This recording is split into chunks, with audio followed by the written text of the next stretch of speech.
explain how to blend individual and team reward while still driving the right behaviours and results. We're planning to both present for about 20 minutes, and you'll leave today with a practical action plan for incentivising and recognising achievements at your company. Before I hand over to Tom, there's just a couple of housekeeping notes. If you could all mute during the discussion, please could you do so now if you haven't already. And then on the screen, you should see a Q&A box. So please use that chat box to enter any questions you've got. We've planned some time at the end to go through and answer these. So please, if you're interested in what we're saying and you think it's worth widening the discussion, please do put some questions in there. Don't be shy. If you encounter any technical issues during the webinar, also you can stick something in there and Ella's monitoring it, so we'll do our best to resolve it. Okay, Tom, it's over to you. Thank you very much. So I'm going to start off, basically the focus of the presentation today is around team-based performance management. And I want to start off by setting a hypothesis out. And that hypothesis is that there are two major forces going on in the world of technology and the world of how teams are working. And those two forces are that on the one hand, we're seeing the rise of the team. We're seeing more and more organizations focused on team performance. And the other big theme that we're seeing a lot in the world of HR is organizations that start to rethink how they're managing performance. So we're seeing people rethink the way they approach performance management. And my hypothesis today is that these two themes are actually linked. And I don't think enough organizations have linked them up. So let me first talk about the rise of the team and how this is happening in all sorts of industries. So we can start in the military, which most people think of as a very much a command and control structure. But actually, in his recent book, General Stanley McChrystal, who led the US forces in Iraq, talked about how he actually completely rethought the way the organization of the military should run to become team first. And he wrote this book called Team of Teams. And it was really switching around everything that had been done in the military to that point was around having sort of central control. But now with insurgents in Iraq, you needed to cede control to teams on the ground to make decisions. What you could provide for them is information. But we're seeing it in other areas as well. I work in technology, as Deborah said, and one of the things we're seeing, not only in the technology sphere, but now in all sorts of industries, is this focus on becoming more agile. In Stephen Denning's book, he talks about three key forces of becoming agile. One is the rise of small team-based units of performance. The other one is working in a network of teams. And then the third one is a focus on the customer. But the focus on these small teams to solve complex problems is a major part of how any technology company runs these days. And that focuses on the agility it gives them to break down complex problems and solve them in small units of performance is now spreading into all sorts of other industries as well. In the field of science, we're seeing that problems these days are not solved by individuals alone, they're solved by teams. So just as one example of that, Nobel Prizes are not awarded to individuals anymore, they're awarded to teams. And the chart represents a sort of a rolling average of how many people are awarded Nobel Prizes, and it's creeping up. And these are just the people actually awarded. There's a whole load of people who contributed to the research as well that wouldn't be in that chart. In the NHS, cherished institution in the UK, the importance of teamwork has been highlighted by some research by Michael West, where he described a 20% improvement in how many teams were operating as real teams. And by that, he means they have shared goals, they reflect on how they're working as a team on a regular basis. That could result in 5,000 fewer avoidable deaths per annum. And so you're seeing this incredible focus, and we're working with some NHS trusts on how do we increase the focus of collaboration and creating small functioning teams that work. So the rise of the team. The second theme I mentioned at the start was many organizations are rethinking their approach to performance management. And this is a quote from John Durr, who says, you know, annual performance reviews are costly, exhausting, and often futile. And I think this is echoed by many HR directors I've been speaking to, who are now rethinking the approach they take to performance management. And one of the things that particularly is being rethought is this kind of forced distribution curves, where we're putting people into a 5-point matrix of 5 points and grading them and forcing that distribution. And a lot of people find that that isn't having the desired effect. It isn't motivating people to drive performance, except for maybe a few. And it's not really clear that the benefits of going through that process are outweighing some of the costs. And Adam Grant's research has shown actually that, you know, often, you know, we don't want to create a hyper-competitive culture, because actually often some of the most innovative stuff that's going on in our organizations is through people collaborating, and actually even individual performance, in individual performance basis, what he describes as givers or highly collaborative people are often the most successful, as long as they know the constraints within which to do that. And I don't know if any people on the call have seen the show Black Mirror, but it's a dystopian view of where technology can take us. And in one example, this idea of forced grading people goes to the extent that every interaction that this lady in the picture has at every coffee shop, at any time she's hiring a car, she's forced grading people, and the basis of the costs of her healthcare and all sorts of things are determined by the grade you'll be receiving via other people. And it's a wonderful example of this sort of dystopian view of how maybe this approach where numbers just couldn't really describe the worth of people in an organization. So little by little, a lot of the organizations that were using these some of these techniques are now throwing them out. And I'll skip through this because I'm sure many of you are aware, you know, GE, and particularly with Jack Welch, was one of the poster childs for a lot of the talent management practices back in the 80s, now really rethinking the approach they're taking. The same with Adobe. And often what people are looking at is adopting much more regular check-in cycles. So the feature of regularity is a big focus of how people are trying to change performance management, so it becomes a more frequent discussion. And also, you know, Microsoft, the same. They've ditched their employee performance reviews and are moving towards a much more of a ongoing, regular, frequent check-in model. And at the heart of this is this kind of, you know, this quote, sometimes attributed to Einstein, sometimes attributed to a Scottish sociologist, that not everything that can be counted counts, and not everything that counts can be counted. You know, we're more than just numbers. And so what I'd like to take you through now quite briefly is what I describe as 5 steps to better performance management. And it's taking these 2 themes of the rise of the team and some of the problems with performance management, and trying to weave together some practical steps that you could take to develop a more a performance management approach more fit to the modern age. So the first thing I think I would suggest is that performance management needs to be broken down into 2 distinct areas of activity.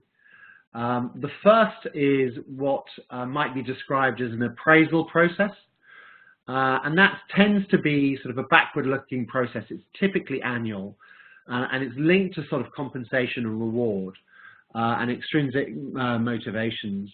So it's the sort of cold towel over the head at the end of the year to say, to judge the performance of the year, but not just the performance. It also includes market benchmarking, understanding changes in role. So it's a much more broad review. And then to link that to some sort of clear compensation package, and I think Deborah's going to talk more about that. But the other conversation, the other element of performance management that I'm going to focus more on is what we would describe as coaching conversations. And these are more forward-looking, they're much more regular, so they're happening on a you know, sometimes weekly, monthly at least basis. They're much more developmental. and they're really appealing towards people's intrinsic motivations more than the extrinsic rewards. So their desire for growth and development. So once you've separated clearly those two processes, and clearly those two processes need to connect, that it's important to start development through these coaching conversations. And, you know, I just sometimes describe this as the odd one out round. But, you know, within this picture, we've got three people who you could kind of go on to onto TED and look at them delivering a TED lecture saying everyone needs a coach. So Atul Gawande in the bottom left, and Bill Gates and Eric Schmidt have all done wonderful TED lectures describing the importance of having a coach to provide that outside-in perspective. In the bottom right, we have the coach to most of Silicon Valley's most successful entrepreneurs. And so what I think is interesting is that even the most successful people are saying the importance of coaching is very significant. And this can be something we can cascade to all of our employees. And the reason why coaching works is, you know, many and varied, but, you know, providing time to reflect, encouraging people to set their own goals, exploring blind spots within your employee base, but with a much more questioning approach where you're encouraging people to think, you're posing questions, and they're doing a lot of the work themselves, is going to lead to much more significant growth. And there's loads of evidence to support that. But what I'm going to focus on in step 3 is we don't just want to have coaching conversations for individuals. Because of the rise of the team, coaching conversations must be happening both for individuals and for teams. And there are certain areas where working as a team, we just outperform individuals. And if I use the analogy, a topical analogy, given we're in World Cup season of football or soccer, if you were a manager of a football team, I'm an Arsenal fan, so I'll take Arsene Wenger, you were told you can only coach one player, you can only coach players one-on-one, you can put their arm around them and have a coaching session and talk to them individually, but you can never coach the team. Would you achieve the same performance? No, clearly not. There are times when you need to speak to the team as a unit and discuss how they're performing as a unit. But equally, if you're coaching the team and you were never able to have that one-on-one conversation with a player about their performance and what they needed to change, would you optimize performance? Clearly not. So in our view, it's a false choice to coach either the individual or the team. You need to be doing both. And this is proven not only in soccer, but also in management. Ruth Wegerman has done some very interesting research that shows that even if you, in a management team, coach every individual in the senior team, that would not have the same improvement factor as if you coach them as a collective. And so there are clearly benefits in coaching individuals one-on-one, but it's not an additive function of coaching every individual and you'll get the benefit. You need to consider how the team operates collectively as well. And the balance between how much is individual and how much is team will change. So in some teams, for example, if you're in a cross-functional team solving a really complex problem where there are high degrees of interdependency, the team coaching element may be the dominant piece. And in other examples, for example, where you have much more individual contributors, maybe individual coaching is a bigger feature, but there'll still be some elements of how that team operate collectively, even if they're just operating as an organizational unit with one manager.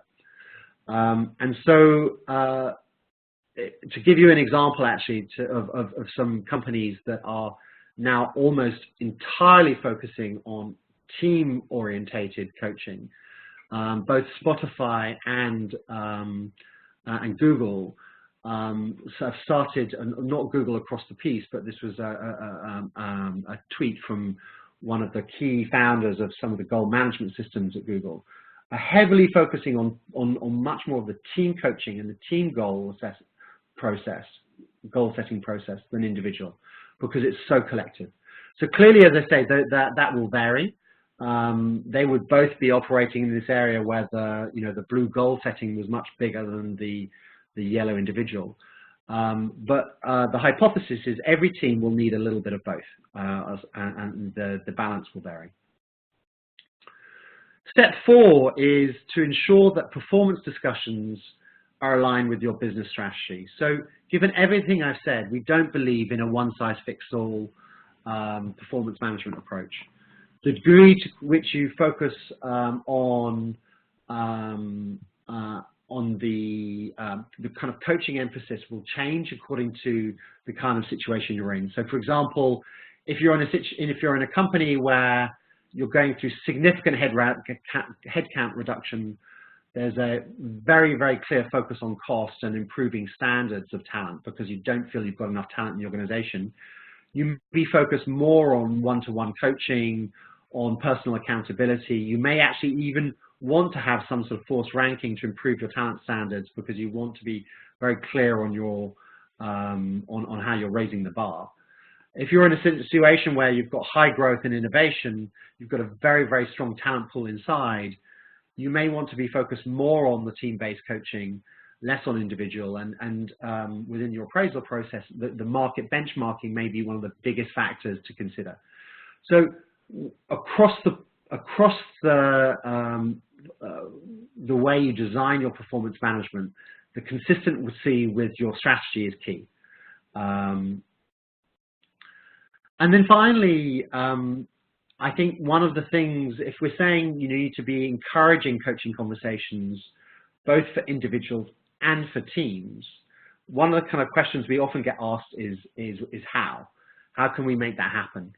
And if we look at some of the problems people have with coaching, this was a survey done through a sales management association, and they were describing some of the problems that managers face in coaching.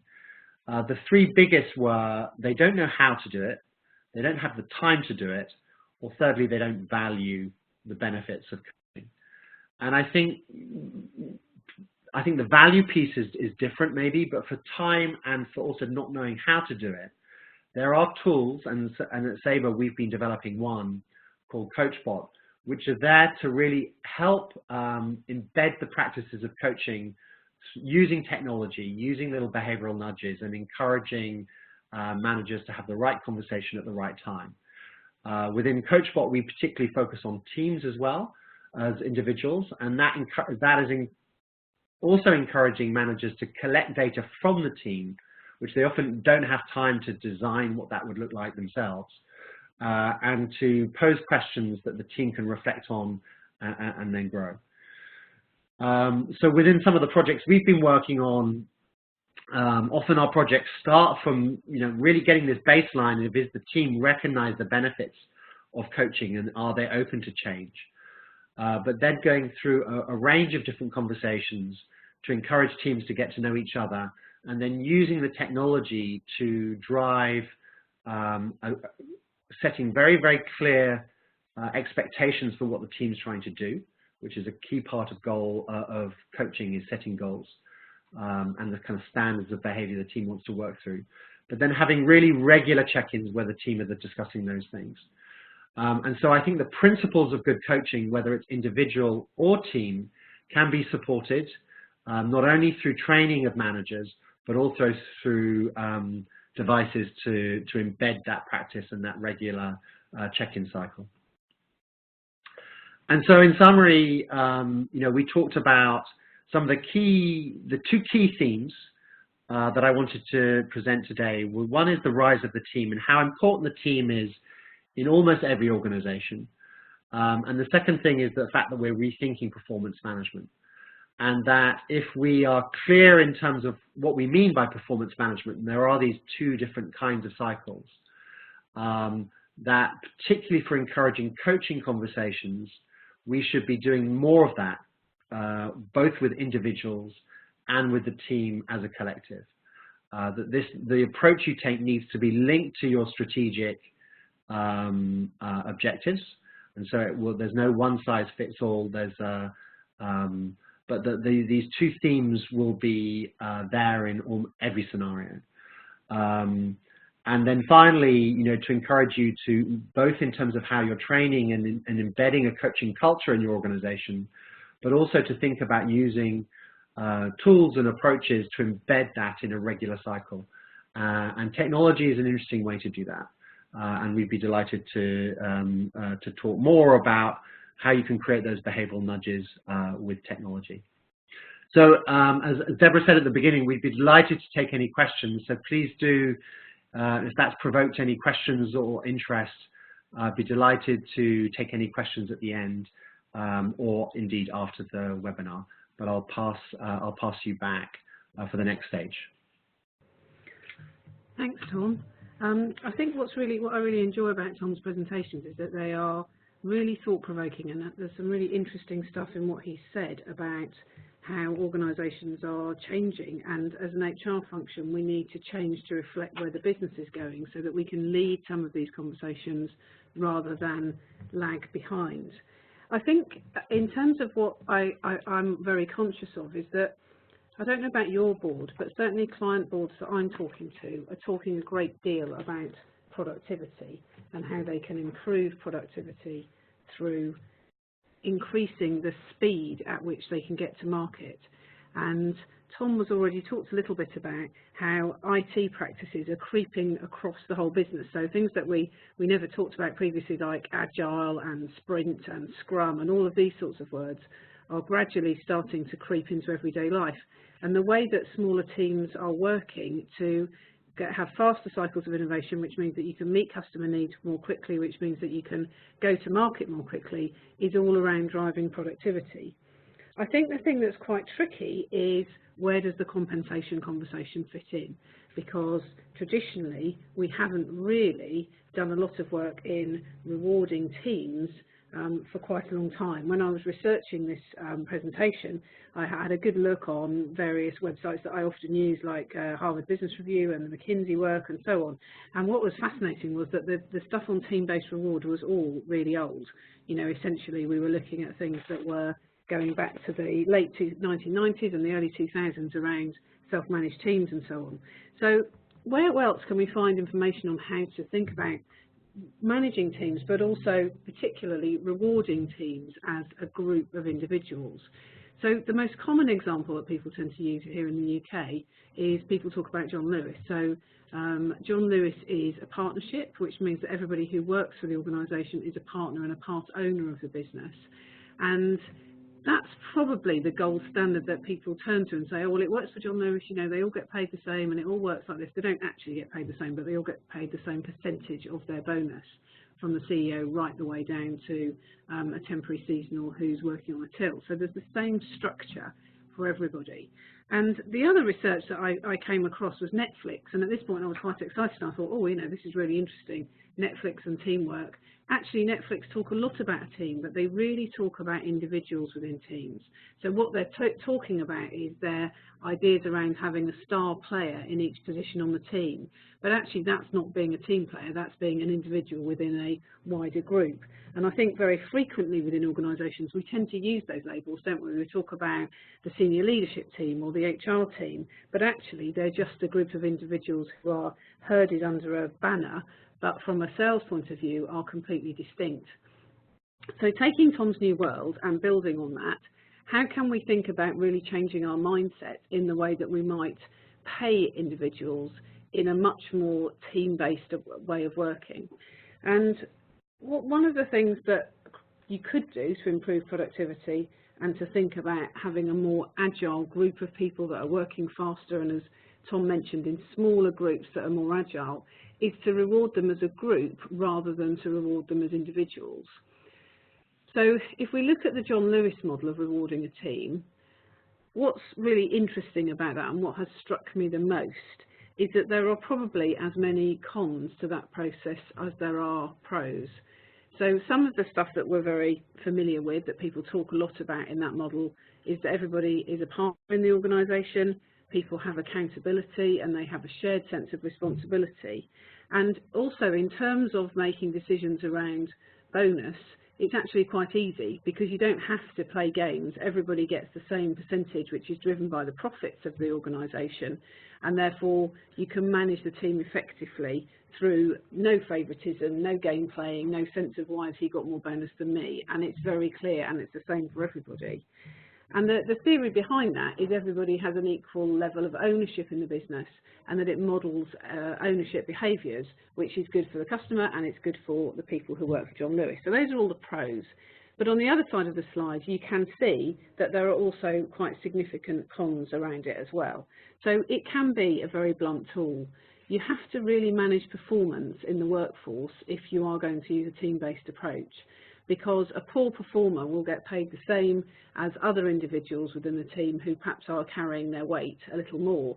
And that can lead to people feeling that they're not really valued, and it can lead to people sort of deciding that they want to opt out and work in an environment where they're more in control of their own reward.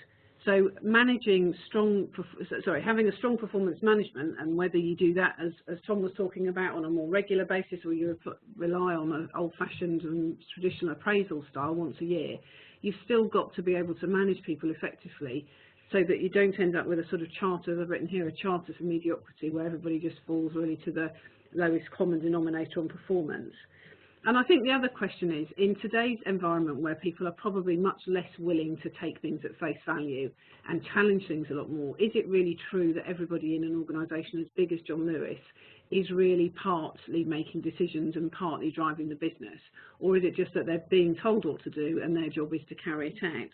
So I think the problem is with that is that it can be perhaps not as authentic as people nowadays want to have, and the level of social media and things may mean that people want a more direct conversation. And that leads me on to my final point, which is that the disadvantage of the profit share model is that it's very inflexible. It is only possible to do it on an annual basis because it's so reliant on the amount of profit that the organisation has generated in that year.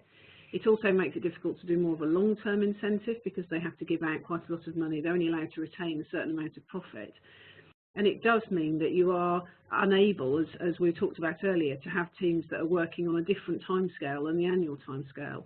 And if you're trying to improve productivity by driving faster innovation cycles, you really will struggle to do that if you can only excessively reward people on an annual basis. So it's starting to look to me, and certainly the sessions that we've done on this, that I think there was a common view that said maybe the John Lewis model, which has been held up as the sort of icon and poster child of how to run a team-based reward system, isn't going to work in the new world. So if that doesn't work, then what else can we think about? So one of the quotes that I love about this, and it's always hackneyed out, isn't it, on things like The Apprentice, there's no I in team, but there are 5 in individual brilliance. And it has really made me realise how much we have switched as an HR function and profession to really looking at paying people as individuals rather than as teams. It's our go-to position, and in order to change that mindset in your business, there would have to be quite a shift in the way that you think about rewarding people and moving away from this default, which is you reward each individual for their own contribution. So if you want to meet the needs of the business in greater productivity, it's not enough just to talk about doing it. You will have to put some team-based reward to sit behind it in order to make it more productive. I think one of the key messages that's coming out of our presentations today is what got you to here won't get you to there if there is greater innovation, improved cycle times to get things to market, and generally a faster way of working on things. So I've developed a checklist, and the sort of context around this is some ideas about how you might consider whether it is possible for you to reward a team as a team. So if you're seriously thinking about doing this, what are the things that you would consider that would enable you to identify a group of people that you might think would work as a team-based reward? So the first thing is that it can be quite difficult to identify which team an individual's on. I know for many clients, when we're talking to them, they would see themselves as a member of the senior management team, but they'd also recognise themselves as part of an HR team, and they might be on an internal working group as well, which allows them to be part of a cross-functional team as well. So the first thing that's probably most important is, are you able to define the team? Does the work that is required drive a common set of objectives and a common purpose, because if it doesn't, it's probably going to be quite hard to reward those individuals in that way.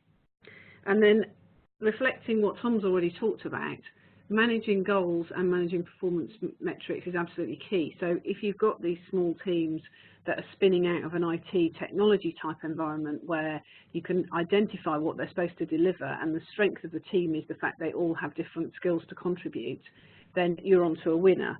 But if you are struggling to really measure the effectiveness of the team, then it's likely that a hard cash bonus reward is likely to struggle, because people will not necessarily think it's fair that they're being measured on the success of each other. I also was quite interested in trying to answer the question, how big is small enough? And in terms of the organisation size, I was drawn to a case study by ING, who are a global banking organisation, and they have restructured their digital marketing and digital processes business entirely along these type of lines. So they've divided the structure of the organisation up, and essentially they're looking across the business and defining tribes, and each tribe is about 150 people, and the tribe will be responsible for delivering a process like, for example, mortgages. So mortgage services would be under a tribe. There'd be about 150 people working on it. But even that feels like quite a big group to be rewarding as a team. And so what they've done is they've broken that down into a number of squads. And the maximum number of people that can be in a squad is 9. So I think there you have it. The number that they've spent a lot of time on coming to is 9 or fewer individuals in a squad. And those squads make up an overall tribe, which are all focused on delivering a process like mortgage services. What we're seeing is the majority of current team-based models are coming from highly sophisticated and high-value businesses like IBM, Google, GE, and all of these have moved towards a more comprehensive agile working model, which relies on regular feedback and being able to course correct as you're going along. So it's important to be able to have a system around managing that feedback that plays into reward. It's not possible to just do the annual review cycle, because you know it's not going to be quick enough to deal with things where the team is going off course, either as a group of individuals or whether they're actually going off course in terms of their delivery. So using a coaching mindset, and the coach isn't necessarily a supervisor, means there's a whole change in the way you'd have to consider managing pay and reward in this context. So my next slide gives you some practical steps as to how you could consider introducing team-based reward. If Tom and I have caught your interest on this and you're thinking, yes, there's some areas that I would be interested in looking at here. First of all, using the checklist on the slide previously, think about whether you're going to be able to do hard recognition, by which I mean a sort of very strong and deliberate recognition that's tied into actual money, versus much softer steps. And I don't know about you, but I think sometimes particularly reward professionals tend to default to money, bonus or shares, as the way that they handle these things.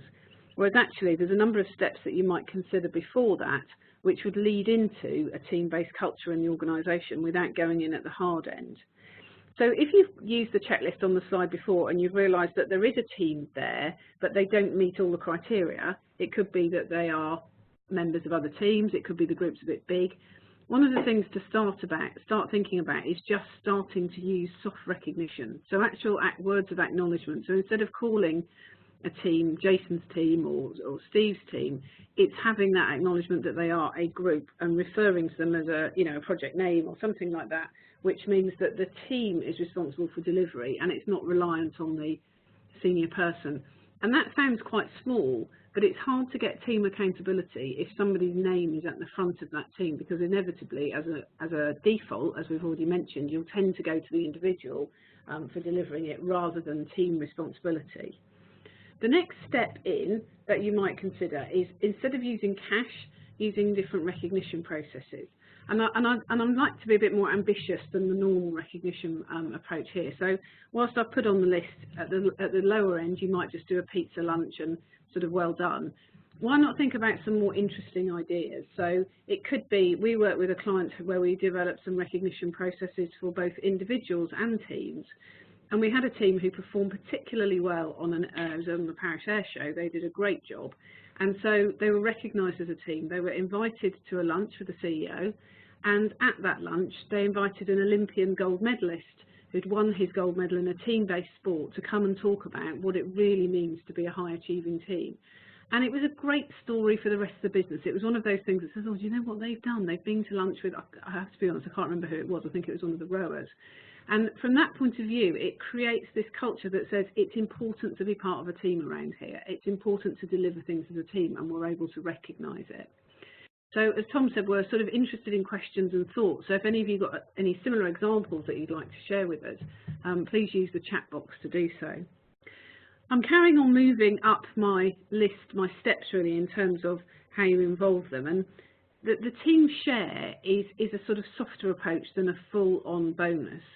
So you might consider doing this, where there might be a payment, a cash payment for individuals where their senior representative on the board has performed particularly well. So for example, if your IT director has delivered a really great project, then make sure that the rest of the team are included in that by giving them some recognisable cash bonus for their delivery. Going back to Tom's point about the Nobel Prize for Sciences being much more awarded to teams now, I think there's an overall recognition that no one can deliver it on their own, and making sure that people are engaged with the process is important. And then my final group would be the team bonus, where everybody strongly hits those criteria that I've given you on the slide before. So team bonus would be appropriate where there are joint shared goals and objectives. It's a mutual interdependent environment with the same accountability for everybody on the team, and there's a common finish line that you all are going towards. So in this scenario, I think I'm particularly thinking about a senior management team. It could be there's a very clear project team who are delivering something for the business, or it could be a new business environment where you're setting up perhaps an emerging, a new business in an emerging economy or something. So some very clear shared accountability and so on. And the difference to think about this is there's a story about breakfast and there's a story about chickens and pigs. And the chicken is involved in the breakfast, i.e. they can deliver an egg. The pig is committed, and I would say only use a full team bonus where you're in a pig situation and everybody in that team is really, really committed. So that approach suggests that there are different ideas that you could use, and hopefully that sparked a few ideas for yourself in terms of how the process might work in recognising and acknowledging teams as a softer alternative to going into a team-based bonus. I'm going to talk a bit now about how you could actually use compensation and the challenges that Tom's thrown us in the way of new world performance management. So the problem of performance management approaches to compensation emerged almost as soon as the baby went out with the bathwater on getting rid of annual appraisals.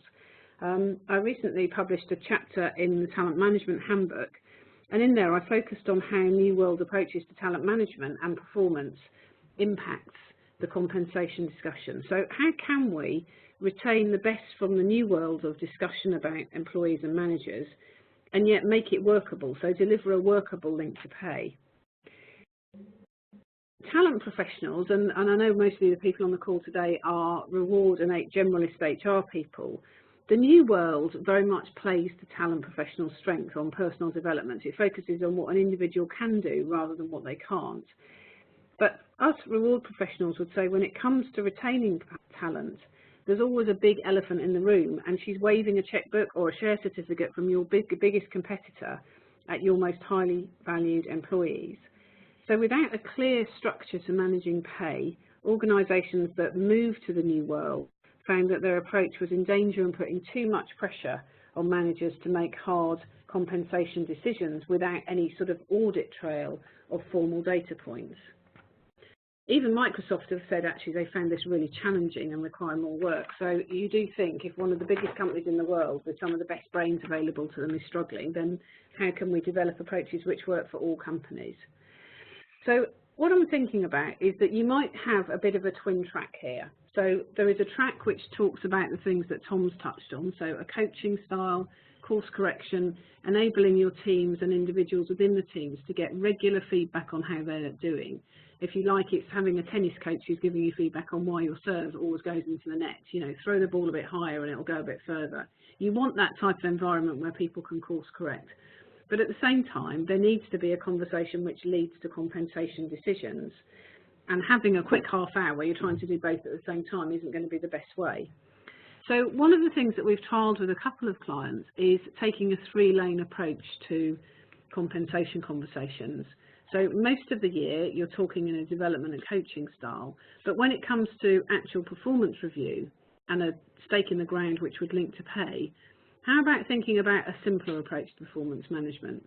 We've been working with clients to come up with a simple three sort of box model really. Those who are sinking, those who are swimming, and those who are walking on water. And the majority of people will fall into the swimming lane, and those individuals you will guarantee that they will be receiving market-related pay rises.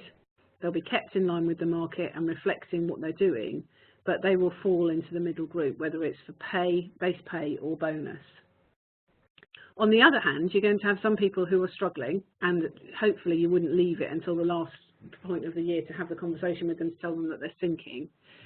And the final group would be those who are obviously and quite clearly standing out, and everyone around them can see that they are walking on water. And in practice, what we found was that we were talking about a relatively small population of people here, perhaps 15 to 20%, who individuals within the teams, as well as managers, could see that they were really overperforming. Although this is more challenging to implement than the ubiquitous 2% flat rate, and I appreciate it's less complex than many systems that you might have of a sort of 5-point rating scale, it does allow quite a straightforward conversation with employees. We'll pay in the middle of the market, and we'll make sure that your pay keeps track with inflation. But at the same time, the scope for talented and highly valued employees to position competitively above their own upper quartile peers. Through the conversation this lunchtime, Tom and I have covered that building a reward architecture for teams which takes account of driving performance through a coaching-led, development-centric model can improve productivity hugely. And it reflects the need for innovation and speed to market, which we're all struggling with in terms of improving productivity. Linking it in a workable way to compensation requires a lot of thought and planning. Using a range of options from recognition to a full paid bonus allows you to mix and match your approach depending on the context and develop a team-based approach over an achievable time period. Now, hopefully that's been quite a helpful walk through the different ways of team-based pay, and I think we've got a couple of questions, haven't we, Ella? Yep. So one of the questions that we've had is, how important is company culture and ethos to the success of team-based systems? And a sort of part of that is, does it have to be underpinned by the wider business?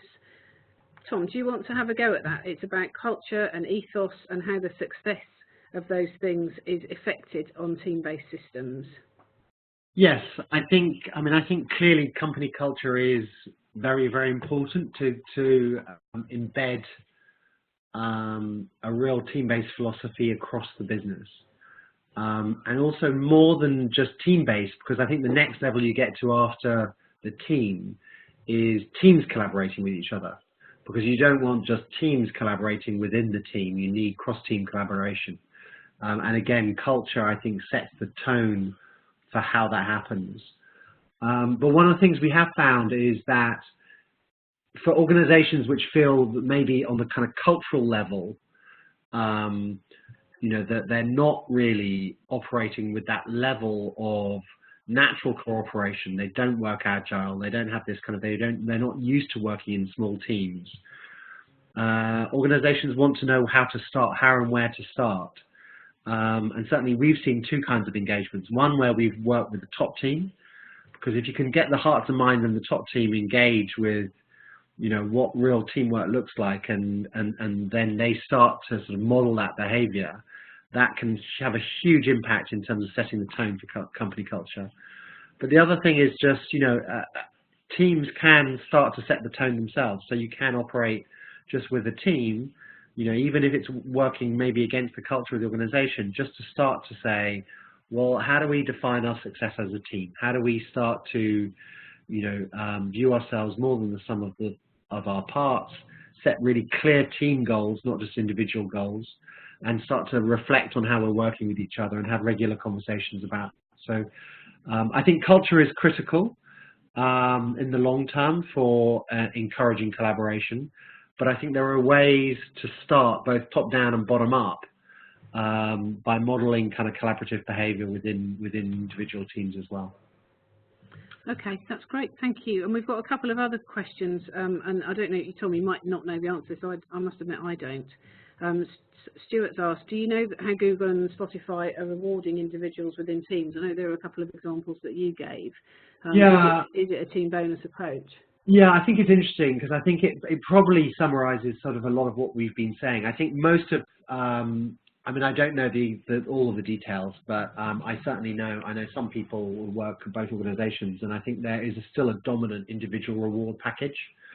And I think that really sets sort of where we are on this journey, which is, I think, you know, more people are starting to think about doing the development conversations on a team base before they're kind of jumping into the reward system. You know, I think that there's a natural transition. They tend to focus on, okay, how do we get teams operating as teams with all of those criteria you talked about earlier, you know, that the team is well defined, the objectives that the team are working to are very clear, you know, they've got the right size of teams. So I think all of those things need to be in place before you'd even think of transitioning to reward. And so I think most organizations are on that journey. What I have seen is in some organizations, both tech and also media consumer goods companies as well, is actually sort of skipping the team, but going for individual and then kind of group or business unit, you know, incentives. Okay. And again, that's what that I think is, so they're having a mix of both individual but also group incentives. And I think, again, part of what's driven that thinking is the desire to drive not only team-based collaboration, but intra-team collaboration, which is often critical in tech companies. And there's a follow-up question from Stuart, which actually was echoed when Tom and I did these lunches over the last month or so, where we also got questions about have they been able to measure or evaluate. So I'm going to widen this out rather than just Spotify and Google to talk about, you know, does this approach generally improve productivity and engagement? So I'll talk about the pay bit first, Tom, and then I'm going to flip back to you for the sort of coaching approach, really, because I think it is quite interesting. Yeah. So in terms of the team-based bonus work, the answers that I can draw on are particularly around moving to an incentive-based culture, which takes people out of an individual incentive and more into a team-based incentive approach. And that has really interesting effects. I'm talking particularly here in a commercial environment where traditionally individuals get rewarded for what they do versus the team, which tends to be less successful. But actually I've worked with a couple of clients where we've moved into a team-based approach. And what's been really, really interesting is that the impact of the individuals who are middle performers has soared. So the top people have, so if you imagine a triangle where you've got a number of people at the top who are pretty high performers, and the view has always been that they lead the business and what would we do if they left. And then there's a big group in the middle who are okay and they're keeping their heads above water. And then there's a final group who are less successful probably. What's really interesting is that when you move to a team-based reward, and we've seen this on a number of occasions that's been evaluated through the life of the project, that the individuals in that middle group up their game significantly, and the top performers, there's been mixed results. It's not as clear cut. So for some organisations, those top performers have performed less well, and the middle group have sort of moved up closer to them. And for other organisations, the top group have continued to perform really well. So the top group performance is less clear cut, but definitely there is a real increase in middle performers and how they see themselves as being part of a team. So it points to loads of different questions about the original question we went in with, which is how does the culture change things? And if you have a few very dominant people in an organisation who always get the rewards, what happens if you change the dynamic on that? Does that allow people to feel freer and actually to deliver more? And Tom, I don't know if you want to sort of fairly quickly just answer something around that in terms of evaluation of using a coaching approach as successful. Yeah, so I think, on the question of does team-based performance management, team-based performance management correlate with better outcomes, and I think I'd be delighted if anyone wants to get in touch. There's a couple of meta-analysis, one looking at sort of over 130 studies and then another one around 60 studies, showing there was a very strong correlation between working in teams and not only better organizational performance outcomes, but also better engagement within the organization. As people started to work in collaborative teams, that drove up engagement. And so there's a sort of chicken and egg question around, does engagement drive performance, or does performance drive engagement? But it seems to correlate with both. Okay. I think there's a second really interesting question here, which is if you look at the development of value in the stock market over the last 10 years, significant, the vast majority of that value creation has been done in technology. What model have technology companies been using to operate on? Almost now, I would say without, exception, they are team-based, agile, kind of, following agile methodology. And I think this is why everyone is so focused on agile, almost to the point of boredom. I think it's not boring outside the IT world. I think within the IT world, I think it's become a given. Yeah. I'm just going to run along, Tom, just because we've got a number of other questions that have come in. So there's a question from Jane, which I think probably I'll answer, which is about how do you fund bonus if you use a 3-point model? So the model that she's talking about is what I talked about sinking, swimming and walking on water. And she's making the point that if people in swimming get target bonus, how do you fund higher than that? Because there's likely to be fewer people in there, more people in the people that are walking on water than those that are sinking. And that's an interesting question, because I think I was talking about how do you manage base pay and performance management in a sort of coaching performance management culture. And I think that there's a really valid question. I'm not sure that it would work so effectively for bonus. And I think often organisations where there is a team-based bonus, you would want to be paying people the same bonus. So if the team has delivered above target, then everybody gets the above target bonus, because otherwise we're going back to that default position that we're rewarding individuals for the work they've done as a team. So if you're working on a team base, so thinking about my level, if you've got a team on the far right hand side with a pig symbol, they're really committed, they're all accountable, how would you not reward them all together? So I think I obviously wasn't very clear that my approach to performance management for sinking, swimming and walking was more around making sure that you're managing base pay effectively in the organisation. But it's a good question, how do you manage bonus if you're trying to create a sense of team? And then one more question that's come in. I think this is a good one for you, Tom. So there's a question about how does team ethos work when you've got different people. So she gives the example of perhaps some people might be more introvert than extrovert. You might have some people that come from a background or a culture, perhaps an only child, or perhaps they come from a culture where working collaboratively isn't their natural style. So have you got any tips and ideas on how you could use perhaps coaching to help that type of situation where in an ideal world everyone in the team is fantastic and they all get on well, but we know in real life it's not always as easy as that, especially if someone's a team leader?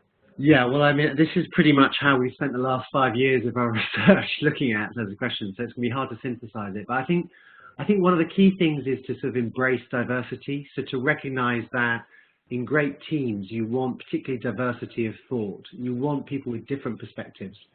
So once you set that as a start point, then getting the team to really understand each other. And a lot of the work we do, we actually use a profile to help this, but it's just to get team members to understand each other, not only on their behavioral front, but also values. We look at values and how they differ.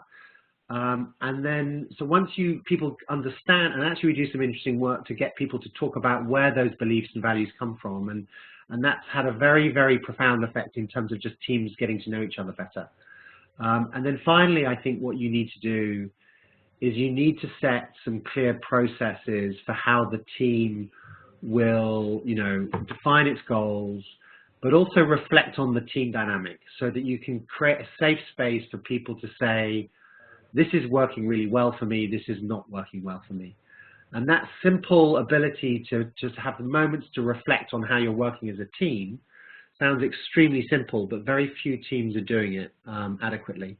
So 3 things, recognize that diversity is great, encourage people to explore how they're different in a positive sense, and then set some really clear ways for the teams to engage and talk with each other on a regular basis about not only the goals and what they're trying to achieve collectively, but also how they're working together. Okay, that's really helpful, Tom. And then there was a final question which I'll answer very quickly, which is that have you seen the annual compensation review work alongside an ongoing performance development process? And I think you can use an annual compensation review, and that obviously is the one that we tend to default to. But in a way, having a conversation that takes base pay off the table by saying we will deal with market position adjustments and being open and being quite transparent about where you consider people's pay is probably the best way to take that off the table. That's the route that Microsoft have gone, really. They've talked about saying we will pay your market worth, we recognise the increase in value that you've made to the business and to yourself over the last year, and we make a market movement, and the conversation really stops there, and it takes it reduces the noise around pay by making a statement like that. For a company like Microsoft that pay very well, and when I say very well, I mean sort of eye-wateringly high levels for their key individuals, it's probably less of an issue than someone who might be listening, working in a factory, and every penny, if you're providing things, your margins are very tight, and you're not necessarily able to give very generous base pay awards. So it is a tricky thing to pull together, both the ongoing performance chat and then an annual review. But as I was talking about, having a sort of more simple approach which says you're sinking, you're swimming, or you're walking on water, whilst it might be overly simple, it does mean that the vast majority of people will fall into swimming, and only those that are clearly and demonstrably walking on water will get more higher level pay rises. So it tries to take that conversation off the table a bit more.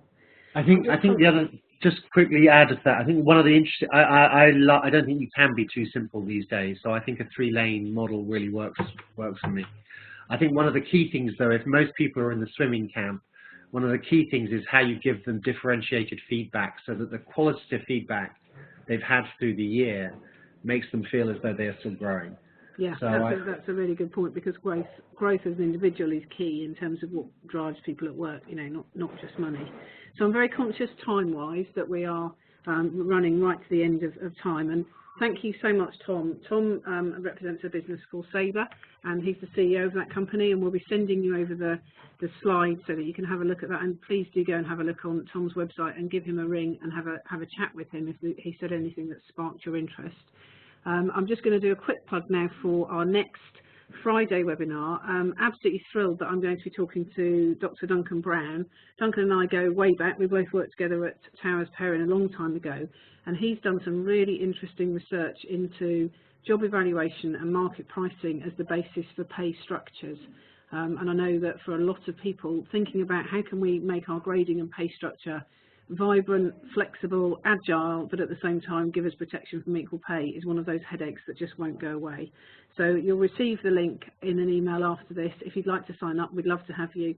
But as always, if you sign up and you can't make the actual date, you're able to listen to the webinar and view the slides at a point in the future. So it just remains for me to say, I hope you enjoy the rest of this beautiful afternoon. Thanks, Tom, for joining me. Thanks for having me. No, it's a real pleasure, and thank you everyone for participating, giving us some great questions, and joining Innecto for our webinar series. Bye everybody. Bye everyone.